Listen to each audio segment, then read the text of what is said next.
খেলাপি ঋণের কারণে সংকটে দেশের ব্যাংকিং খাত, এমন মন্তব্য করেছেন Dhaka chamber of commerce and industry DCCI এর নেতারা। তারা বলেন, আর্থিক স্থিতিশীলতা ও বিনিয়োগের ওপর বড় ঝুঁকি তৈরি হয়েছে।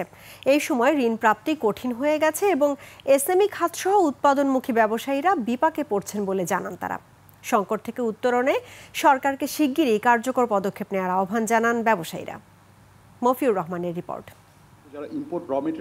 এলএমই সার্টিফাইড বিশ্বসেরা কপারে তৈরি ওয়ালটন কেবলস, যা আপনার স্থাপনাকে রাখবে সব সময় নিরাপদ।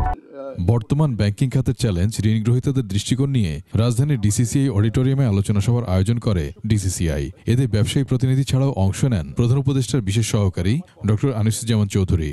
আমি একটা কম্পারিজন না করে পারতেছি না। মূল প্রবন্ধ উপস্থাপন করেন ডিসিসিআই এর সাবেক সভাপতি মোহাম্মদ আশরাফ আহমেদ। তিনি বলেন, ব্যাংকিং খাতে খেলাপি ঋণ এবছর জুন পর্যন্ত দাঁড়িয়েছে 4,20,000 কোটি টাকা।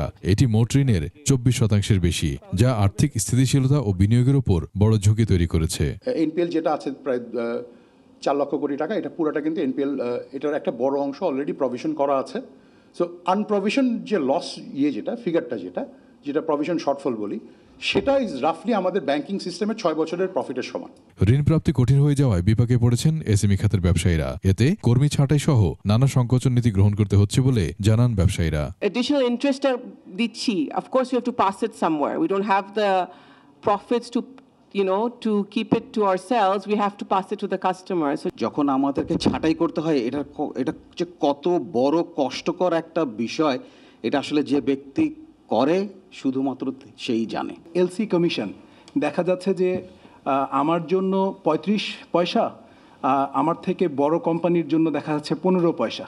অনুষ্ঠানে বিশেষ অতিথি বাংলাদেশ ব্যাংকের মুদ্রানীতি বিভাগের নির্বাহী পরিচালক বলেন, ভালো ব্যাংকগুলো চাইলে ব্যাংক সুদের হার কমাতে পারে। 13%, 14% যে ব্যাংকগুলো ভালো ব্যাংকগুলো যে ইন্টারেস্ট চার্জ করতেছে, অ্যাবনর্মাল প্রফিট করতেছে, এটা থাকা উচিত না। এটা আমার এখন এটা আমাদের আগে 3% ছিল স্প্রেড, এটা 6-এর উপরে, এটা হইতে পারে না। প্রধান উপদেষ্টার বিশেষ সহকারী ডক্টর আনিসুজ্জামান চৌধুরী বলেন, অনানুষ্ঠানিক অর্থনৈতিক খাত অর্থনীতিকে বাঁচিয়ে রেখেছে। দেশের অগ্রগতি ধরে রাখতে আনুষ্ঠানিক অর্থনীতিকে বাঁচাতে হবে। বিজনেসের access to capital is very important. এটা এই ব্যাপারে কোনো সন্দেহ নেই। আপনারা যারা ওয়ার্কিং ক্যাপিটালের ইস্যু বলেছেন, তো সেই জন্য আমাকে ফর্মাল সেক্টরটাকে বাঁচাতে হবে।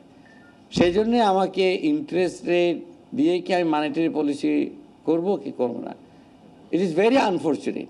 সরকারের কার্যক্রমগুলোর মধ্যে অর্থনৈতিক খাতকে সমন্বয় করার চেষ্টা করা হচ্ছে বলে জানান তিনি। এই সরকার চেষ্টা করছে একটা কোহেরেন্সের জন্য। মফিউর রহমান, 21 টেলিভিশন, ঢাকা।